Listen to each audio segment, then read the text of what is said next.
Alright, so I tapped them in. I went ahead and did the inside on one side, the inside on the other. Did the outside and then the outside on the other side. I had enough tension on them, and the reason you need to advance them at least to where you got a good static tension is if you beat them into place and the spokes are loose, they'll just pop back out. You're just seating them in there so it takes any slack out. I mean, that's the only point of tapping them in there. All right, so I've set it up. It's nothing spectacular. You have to make sure your stand is square. Get it square and level. I actually had to shove a piece of wood on the other side so I could get it level.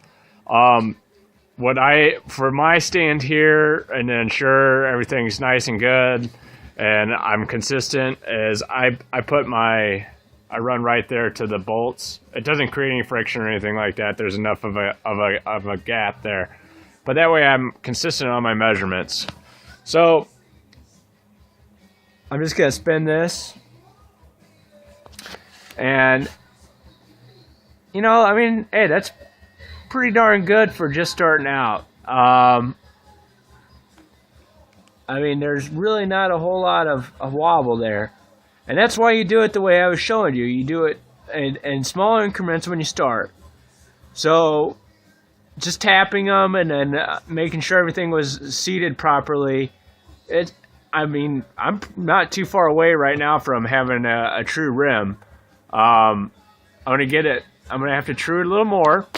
And how you true it is you don't spin freely. You say, all right, here's my set point. I have a small gap, and that's good. So you eyeball it, and you look for a point in the rim that's closer to your measure point. I was looking up here because I found it was easier to look up here for it.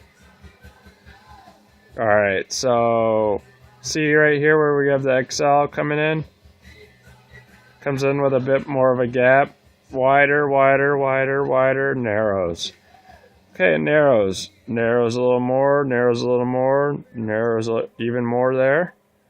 All right, so what you're going to do at this point is you're going to do half turns. And you're going to do it, if it narrows in on one side, this is that dominant side. You don't want to pull this because that's going to pull the rim more that way. You want to do this one right here on the opposite side because it pulls the rim away. It pulls it this way. All right, and that's the whole point of truing. You're just going to do opposite. So what I do is I try and get it centered as much as possible. So say we're spinning it and we have a wild wobble that goes that way as opposed to inward. Then you'll tighten the opposite side so you pull it more. So that's all you're doing is you're saying, all right, I'm wobbling this way. I need to tighten it back to that way. Wobbling to the right, tighten one to the left. And do this in quarter turns. If you do half, you're going to wind up going, whoa, because it's going to wobble even more. So we're pretty good on this right now, just before we even start out. It's a pain for me to try and videotape this as we're going along. But I figure I have about 15 minutes or so before I have this true. In time perspective, just in not excluding the teaching time, I think I probably only have about 20 minutes or so in truing this if I got rid of all the video and everything, and that's like setting it up and doing everything. So it's not too bad.